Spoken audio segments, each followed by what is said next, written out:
Today recipe వచ్చేసి పచ్చిరొయ్యలు నాటు కోడిగుడ్లతో కర్రీని ఎలా ప్రిపేర్ చేసుకోవాలో చూద్దాం. ముందుగా కర్రీ కోసం నాటు కోడిగుడ్లు, క్లీన్ చేసి పెట్టుకున్న పచ్చిరొయ్యలు, పచ్చిమిర్చి, టమాటా పీసెస్, చాప్ చేసి పెట్టుకున్న ఆనియన్స్, కారం, ఉప్పు, పసుపు, చికెన్ మసాలా, ధనియాల పొడి, ఆయిల్. ఇప్పుడు మనం కర్రీని ఎలా ప్రిపేర్ చేసుకోవాలో చూద్దాం. ముందుగా స్టవ్ ఆన్ చేసుకుని కడాయి పెట్టుకొని కడాయిలో ఆయిల్ వేసుకోవాలి. ఆయిల్ హీట్ అయిన తర్వాత మనం క్లీన్ చేసి పెట్టుకున్న పచ్చిరొయ్యలను వేసి వేయించుకోవాలి.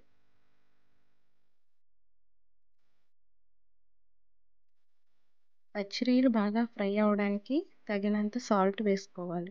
చిటికెడు పసుపు వేసుకోవాలి. ఉప్పు, పసుపు పచ్చిరొయ్యలకు బాగా పట్టేలాగా కలుపుకోవాలి. ఈ విధంగా బాగా కలుపుకొని పచ్చిరొయ్యల్లోని వాటర్ అంతా ఇంకిపోయే వరకు బాగా ఫ్రై చేసుకోవాలి. పచ్చిరొయ్యల్లోని వాటర్ అంతా ఇంకిపోయి ఈ విధంగా ఆయిల్ సెపరేట్ అవ్వాలి. ఈ విధంగా ఫ్రై చేసుకున్న పచ్చిరొయ్యల్ని ఒక బౌల్లోకి తీసుకుని పక్కన పెట్టుకోవాలి. ఇప్పుడు మనం కర్రీ కోసం అదే కడాయిలో ఆయిల్ వేసుకోవాలి.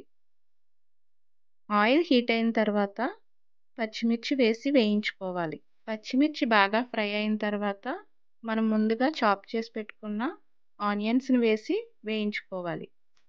ఆనియన్స్ బాగా ఫ్రై అవ్వడం కోసం తగినంత సాల్ట్ వేసి వేయించుకోవాలి.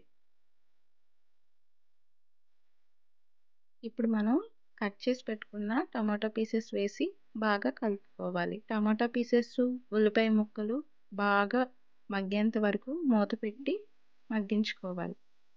ఈ విధంగా ఉల్లిపాయలు, టమాటాలు బాగా మగ్గిన తర్వాత అల్లం వెల్లుల్లి పేస్ట్ వేసి వేయించుకోవాలి.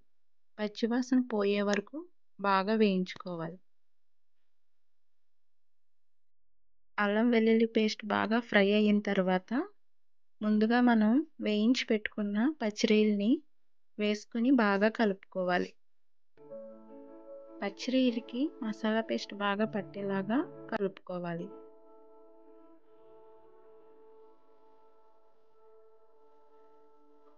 తగినంత పసుపు వేసుకోవాలి. 1 లేదా 2 స్పూన్ల కారం వేసుకోవాలి. చిటికెడు చికెన్ మసాలా, చిటికెడు ధనియాల పొడి వేసుకుని బాగా కలుపుకోవాలి. ఇప్పుడు మనం వీటినన్నిటిని వేసుకుని బాగా కలుపుకోవాలి. పచ్చిరొయ్యలకి కారం, చికెన్ మసాలా, ధనియాల పొడి అన్నీ బాగా పట్టేలాగా బాగా కలుపుకోవాలి. ఆయిల్ సెపరేట్ అయ్యే వరకు ఈ విధంగా కుక్ చేసుకుంటే పచ్చిరొయ్యలు అనేవి పచ్చివాసన రాకుండా కూర టేస్టీగా ఉంటుంది. ఈ విధంగా బాగా మగ్గించుకోవాలి.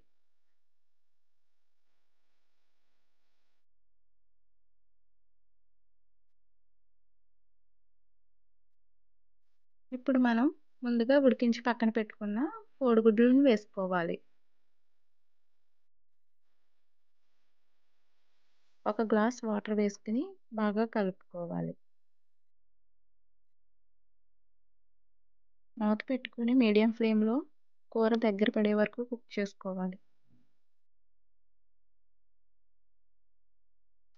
కూర అడుగు పట్టకుండా కలుపుకుంటూ ఉండాలి.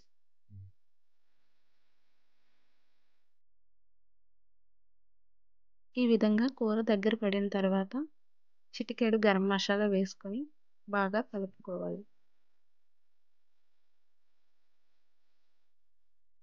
చివరగా కొత్తిమీర వేసుకొని బాగా కలుపుకొని స్టవ్ ఆఫ్ చేసుకోవడం.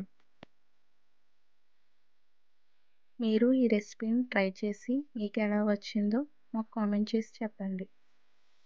మా ఛానల్ని షేర్ చేయండి, లైక్ చేయండి, సబ్స్క్రైబ్ చేయండి. Please subscribe.